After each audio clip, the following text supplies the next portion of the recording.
चलिए इसी बीच एक और बड़ी खबर आपको बता दें, जहां बीपीएससी परीक्षा के अभ्यर्थियों का आज पैदल मार्च होगा। पटना से गांधी मैदान पहुंचेंगे अभ्यर्थी।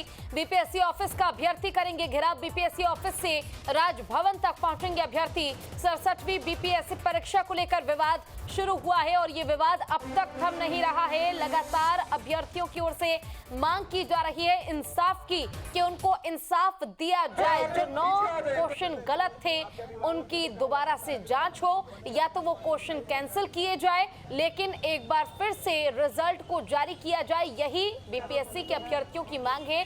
सरकार इस मामले में हस्तक्षेप करे और इस मामले की निष्पक्ष जांच सीबीआई की ओर से कराई जाए।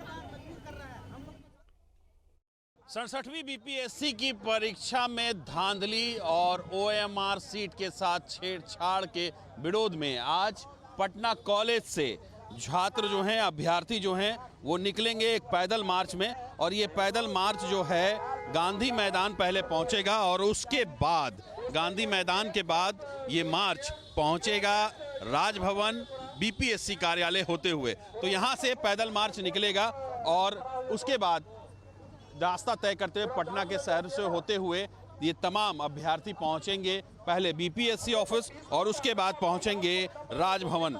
जी, किन मांगों को लेकर आप आज पैदल मार्च कर रही हैं? हम लोग सीबीआई जांच का मांग कर रहे हैं। इतना कट ऑफ हाई क्यों जा रहा है? हम लोग कितना पढ़े, सब नीतीश सरकार, अमरेंद्र कुमार जो भी बता दे कितना पढ़े, कितना तक हम लोग तैयारी करें। अच्छा, तो क्या आरोप हैं? ये 9 नंबर जो क्वेश्चन गलत हुआ है उसका सुधार करें। कट ऑफ इतना हाई क्यों गया है बताएं। और जो 70 लाख 50 लाख का जो हो रहा है और वीडियो भी वायरल हो रहा है, उसका भी जांच हो कि कैसे 70 लाख 50। तो हम लोग पढ़ने वाले कहाँ जाएंगे? कई प्रदर्शन हुए हैं, उसका कितना फायदा मिला है अभी तक? 0%, 0 फायदा हुआ है, कुछ भी नहीं मिला है फायदा। तो कुल मिलाकर कोई फायदा नहीं हुआ पिछले प्रदर्शन को लेकर। ये बताइए कि आप तमाम लोग इन सभी मामलों को लेकर जो सीबीआई जांच की मांग है, आप तो हाई कोर्ट भी जा सकते हैं, तो फिर प्रदर्शन पर प्रदर्शन क्यों? हाई कोर्ट में सर लेट हो जाती है बहुत। जब तक कि हमारा मेंस का डेट भी हो चुका है वो लेट हो जाएगा। इसलिए हम प्रदर्शन करें कि मुख्यमंत्री डायरेक्ट हमारी बात सुन ले, लेकिन सुन नहीं रहे हैं, इसलिए हम मजबूर है रोड पे आने के लिए। पिछली बार तो बैठक हुई थी ना सीएस के साथ, चीफ सेक्रेटरी के साथ। उन्होंने कहा था कि बहुत अच्छे से हमारी बातों को सुना था। उन्होंने कहा था कि आपकी बात हम मुख्यमंत्री से पहुंचाएंगे, लेकिन क्या पहुंचा हमें पता नहीं। कोई लिखित रूप में दिया नहीं गया। तो हम लोग तो उम्मीद जगह थे कि हमारी बात पहुंचेगी, लेकिन अभी तक कुछ भी रिस्पॉन्स नहीं आया हमारे पास। इसलिए हम लोग मजबूर होकर रोड पे आने को व्याकुल हो गए। तो बिल्कुल, तो आज का क्या है प्रोग्राम? सर, आज हम लोग यहाँ से पटना कॉलेज से पैदल मार्च निकालते हुए हम लोग जाएंगे बीपीएससी गेट पर और इस बार भी हम लोग मुख्यमंत्री का आवास का घेराव करेंगे सर।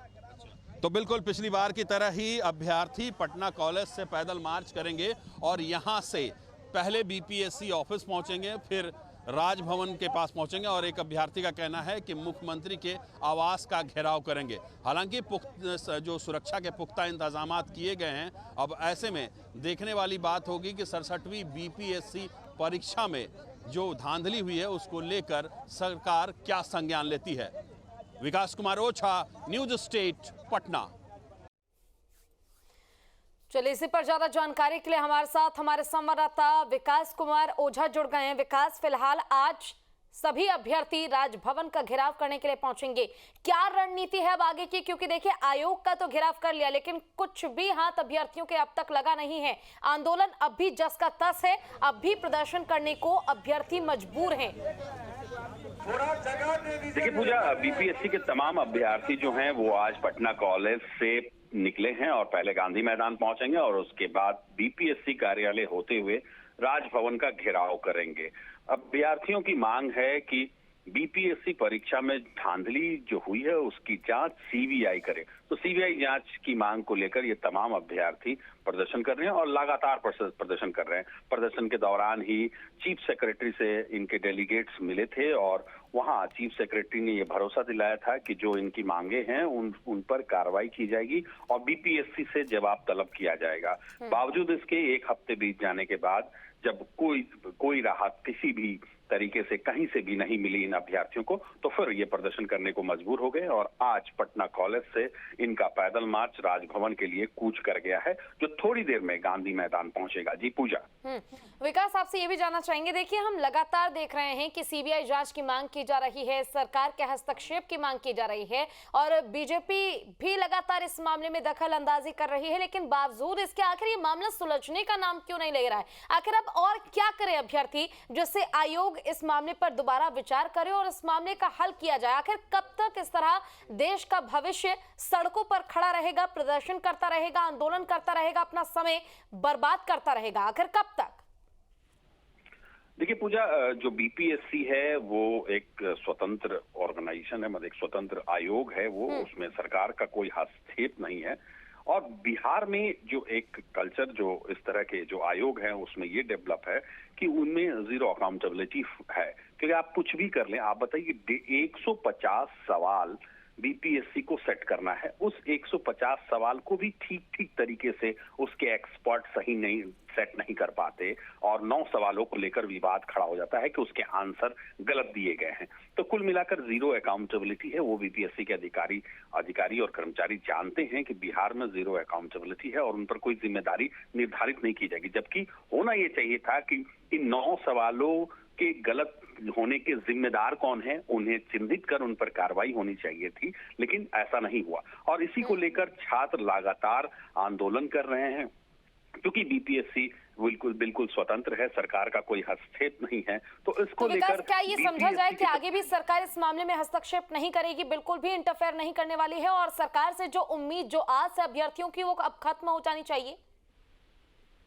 देखिए, चूंकि इस पूरे मामले में विपक्ष की एंट्री हो गई है, बीपीएससी के इस पूरे प्रकरण में जो है वो विपक्ष यानी बीजेपी की एंट्री हो गई है। नेता प्रतिपक्ष विजय सिन्हा पिछले प्रदर्शन में खुद पहुंचे थे और भरोसा दिलाया था कि इस सड़क की आवाज को वो सदन तक ले जाएंगे, क्योंकि शीतकालीन सत्र शुरू होना है और उसके बाद जो विपक्ष है इस मुद्दे को जोरदार तरीके से सदन में उठाएगा और उस पर सरकार को संज्ञान लेना पड़ेगा, क्योंकि सदन में उठाए गए सवाल जो है वो रिटन में आ जाते हैं, लिखित तौर पर आ जाते हैं और उसका जवाब लिखित तौर पर सरकार को देना है। तो उम्मीद जताई जा रही है कि जो सड़क की लड़ाई है वो विपक्ष इसे सदन तक ले जाएगा और उसके बाद सरकार इसमें शायद कोई संज्ञान ले, क्योंकि वार्ता जो चीफ सेक्रेटरी से हुई थी जब पिछले प्रदर्शन के दौरान जो अभ्यर्थी हैं वो मुख्यमंत्री आवास का घेराव किए थे, तो उनके डेलीगेट्स को बुलाया गया था मिलने के लिए। पहले कहा गया कि मुख्यमंत्री मिलेंगे, फिर उसके बाद चीफ सेक्रेटरी से उनकी मुलाकात हुई। हालांकि चीफ सेक्रेटरी ने भरोसा दिलाया था कि 72 घंटे के अंदर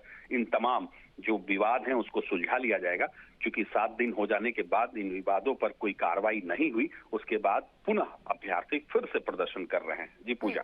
ठीक है विकास, आपका बहुत बहुत शुक्रिया इस तमाम जानकारी के लिए।